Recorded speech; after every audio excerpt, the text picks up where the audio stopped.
Today I get to talk about my favorite pastry ingredient, butter.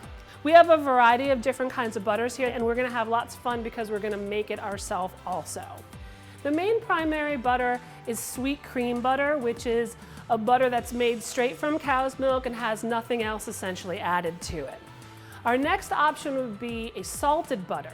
By making that butter salted, you of course increase the flavor, but you also increase the shelf life.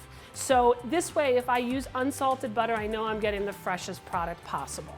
And then there's cultured butter. Cultured butter is created by the addition of lactic acid, and it can be made with buttermilk, kefir, or yogurt.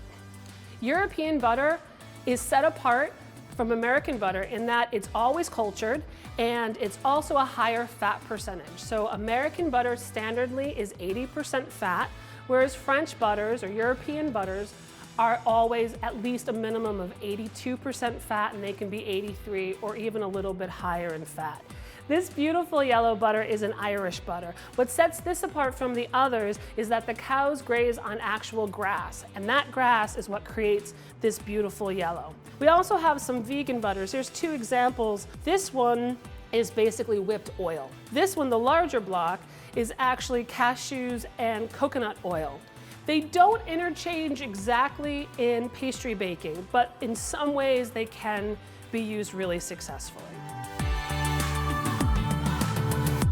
We're ready to make our butter now.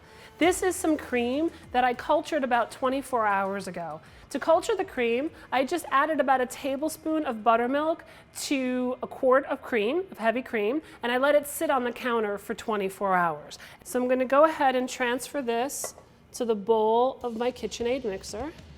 In a moment, I'm gonna turn the mixer on, and I'm gonna basically make whipped cream, but I'm gonna keep going. And as I keep going, the butter globules are gonna start to stick together. And as they stick together, they're gonna force the liquid out. And you're gonna see a complete separation between the actual solid butter and the buttermilk that's the side effect of the butter making process.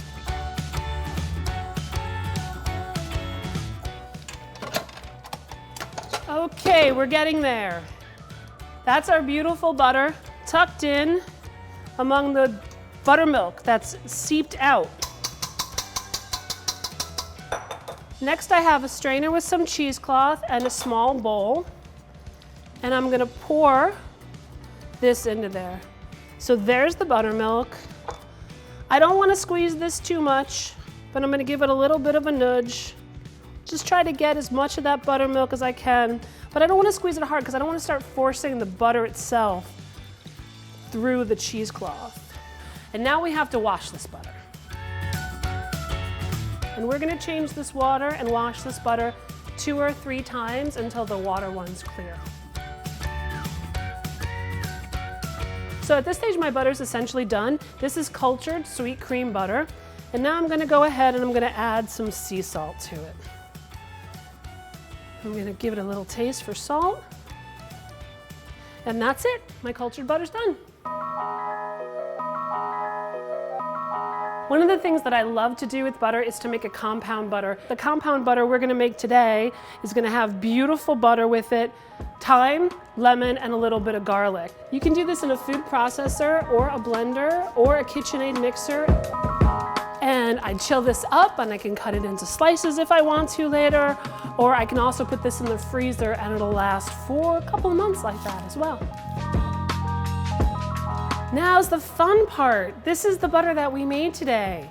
This is the fresh cultured butter, and then this is our compound butter that we made with an incredible store-bought butter.